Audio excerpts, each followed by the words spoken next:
Namaskara and welcome.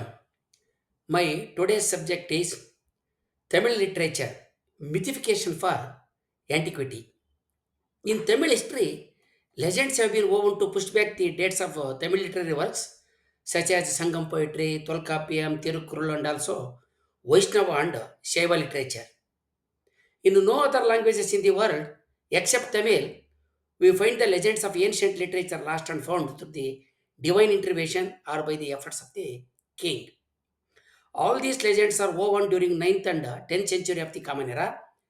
Serious study has not been done regarding the background and purpose of such legends, which appear in ninth to 10th centuries of Common Era.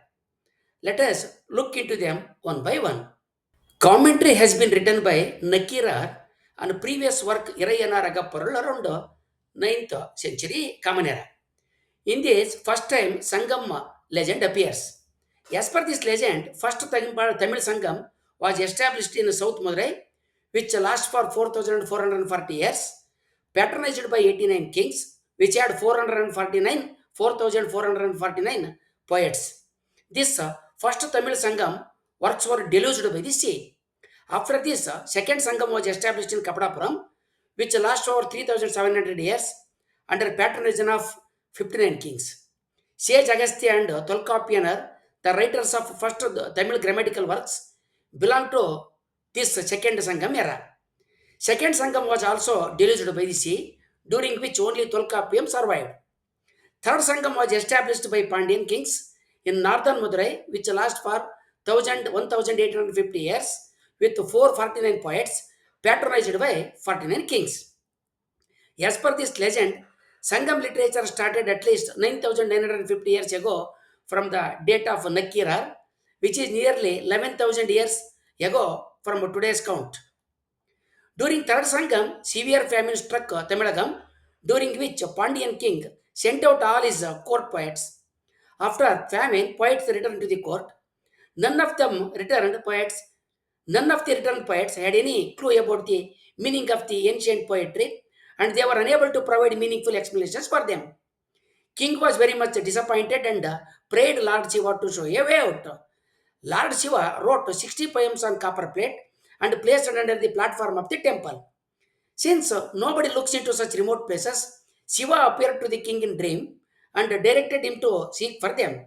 Finally, Lord Shiva directed a Brahmin through his dream to sweep below the platform. When done so, poetry written by Shiva were found below the platform and were handed over to the king. When king called the court poets to explain them, they failed miserably. Second time also king begged Lord Shiva to show the way. Shiva appeared in the dream of the king and told that his son Muruga will appear as a dumb 5-year-old child. The court poets have to interpret the poems in front of him. When correct interpretation is given, tears will roll from the eyes of the child and hairs will rise. When many court poets gave their interpretation, a few drops are only rolled out. When Nakira explained, tears rolled profusely and hairs stood erected for the child. Then the interpretation given by Nakkirar was accepted as the correct one. Tamil tradition believes that this knowledge was transferred to others through 10 generations. Within this, one more legend emerged. Sage Agastya has written a treatise on grammar called Agatyam, which had 12,000 verses or aphorisms. Except a few others are extinct. Agastya had 12 disciples, among them Tunadumagnyar Tolkapyanar, Panamparanar, and Adam Kottasan were the main disciples. Neglecting the advice of the master Agastya, Tolkapyanar wrote his own grammar. Introductory poem was written by his friend Panamparanar. Tolkappiyam and Adam Kottachan were experts in the Indra Grammar School.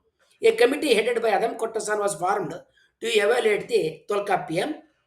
Tolkappiyam came out with the flying colors in this test. These are first two legends of the Tamil literary history. Modern Tamil scholars reject these legends. They point out that, as per the legend, Tolkappiyam of the second Sangam era survived the deluge. Tolkappiyam has all explanations regarding Sangam poetry in it. Hence, it is meaningless that none of the court poets were unable to correctly interpret the songs written by Shiva. Some Tamil scholars even argue that legend of Agatyam has been woven to degrade the genuine work of Tolkappiyam. Now, Let us go to the third legend of the Tamil literary history. Tirukkural is the most adorned work of the Tamil literature. All information regarding this work starts from legends in a work called Tiruvallua Malai, written in 10th century of Common Era. As the Tamil tradition believes, Tiruvallua Malai contains the poems written by poets generation after generations, starting from 1st century Common Era until 11th century Common Era, praising Tirukkural. First time in 10th century in Tiruvallua Malai, the name Tirukkural and Tiruvalluvar appears. As per the legend goes, after Tiruvalluvar wrote his book, his friend suggests him to take it to the Madurai and establish superiority in the court of poets. Tiruvalluvar accepts for this and travels to Madurai. During the journey, he meets Avaya and Idai Kadanar. Tiruvalluvar names his work as Muppal and dedicates it to Lord Sundareswar of Madurai temple. This act perturbates the court poets. Around the pond in the temple, which had golden lotus at the center, 49 golden seating platforms to be occupied and adorned by the Sangam poets were present. The assembly of these poets validated all Tamil works. Among them, Nakira was prominent one, who had the guts to say, Lord Shiva, that even if you open your third eye, I will not care. If it is wrong, I will say wrong, regardless who wrote it. During evaluation, poets ordered Thiruvalluvar to place his work on their golden platforms. As soon as the book was placed, platforms shrank to the size of the book, and all of the poets drowned in the pond. The drowned poets rose from the pond, singing in praise of the Muppal, that is Tirukkural.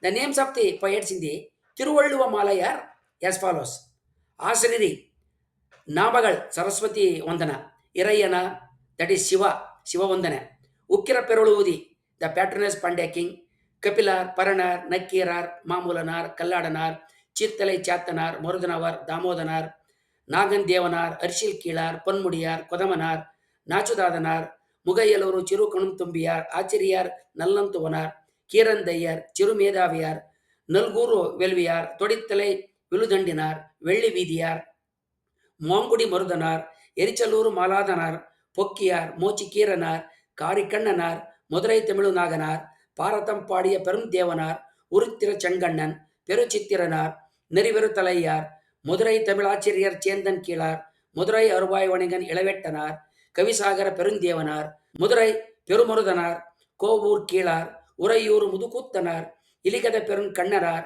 சீர் காவேரிய மகனார் சாத்தனார் செயலூரு கொடும் செங்கண்ணனார் வண்ணக்கன் Sathanar கலத்தூரு கீழார் நச்சுமனார் அக்காரக்கண்ணி நச்சுமனார் நப்பாலத்தனார் குலபதி Nayanar Thenikudi Keeranar Kodi Gnanamani Boothanar Kevaniyar Madurai Palaicheeriyar Alangudi Alangudi Venganar Idaikkadanar and finally 55th poetess Avayar.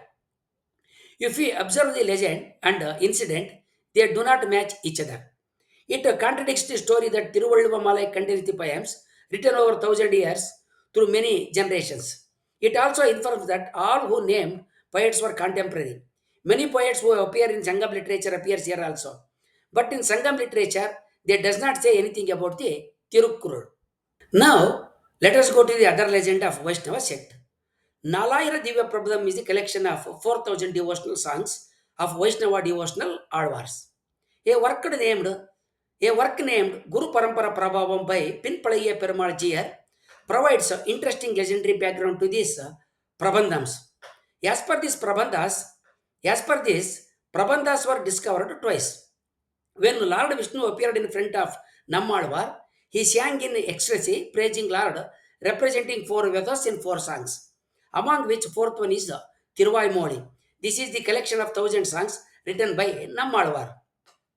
Thus, 4,000 songs came into existence. In due course of time, these Prabandhas were lost.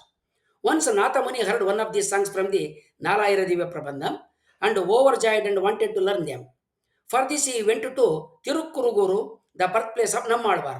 There he met Paramkusha Dasa, the disciple of Nammalvar, who was one among the lineage of the disciples of Nammalvar. Nammalvar taught Nathamuni a Prabandha received from his Guru and told him to recite 12,000 times in front of Nammalvar. When he did so, Nammalvar gave him the 3,000 last Prabandhas along with his own Tiruvayumoli, totaling 4,000 songs. Now we will move to the Shaiva sect legends. Tirumurai Kanda Puranam, written by Umapati in the 14th century, provides us the chronology of Devarams. Chola king Kulasekara requests Nambi and Nambi to propagate Shaiva songs. After overcoming initial opposition of Brahmin priests in Chidambara temple, Nambi and Nambi was able to enter sealed golden room in the temple and discovers the devotional songs. He brings out the devotional songs of Appar, Sundarar, Sambandhanar first time in 7 volumes. Afterwards, the songs of other Shiva devotees were collected in other 4 volumes. The last 11th volume is Tiruttondara Tiruvandadi, written by Nambi under Nambi by himself. This contains the life of 63 Nayanmaras. The extended version of this is Periya Purana, written by Sheikh Kilar, imitating Divya Suri Charite. Tirumurai Kandapuranam further says that the received songs are only a small part of the Devarams. After getting the last Devarams, the way to sing them was not known. To solve this, Nambi Andar went to Tiruvaru Kattampuliyur, the birthplace of the Panar Neelakantanar, who knew how to sing the Devarams. In the temple of Tiruvam Kattupuliyuru, Nambi Andar Nambi prayed in front of Shiva idol. Then Shiva came into his dreams and directs him to go to women belonging to Neelakantanar family lineage who knew the method to sing the Devarams. Chola king in the heaven hears her singing and directs Nambi under Nambi to take her to the Chidambaram. Afterwards, the tunes and tones provided by her were followed to sing in the Devarams. Why such legends of lost and found are in Tamil language only and not in any other language in the world? In world literature in all languages, we get list of some books which are not extant but permanently lost. But there are no incidents of getting back the lost literature in a later period. Lost and found legends in Tamil indicate that during 9th to 10th century Common Era, Tamil kings and especially Pandans tried to raise the Tamil literature status, particularly to that of the Sanskrit. In this venture to boast antiquity, legends were woven into the Tamil literature. The summary of this is that neither Sangam literature and Tolkappiyam nor Tirukkural were known before 10th century legends, either internally in prior literature or externally in any inscriptions, copper plates, or in any other literary works. Therefore, there is no match between the ancient literature of Tamil, as in legends, and the actual proofs for them. In the age of artificial intelligence, this mystery of ancient literature of Tamil, which has lost and found, has to be searched by proper tools and truth has to be known completely. In the next videos, we will take up other issues regarding the Tamil literature. Thank you and namaskar.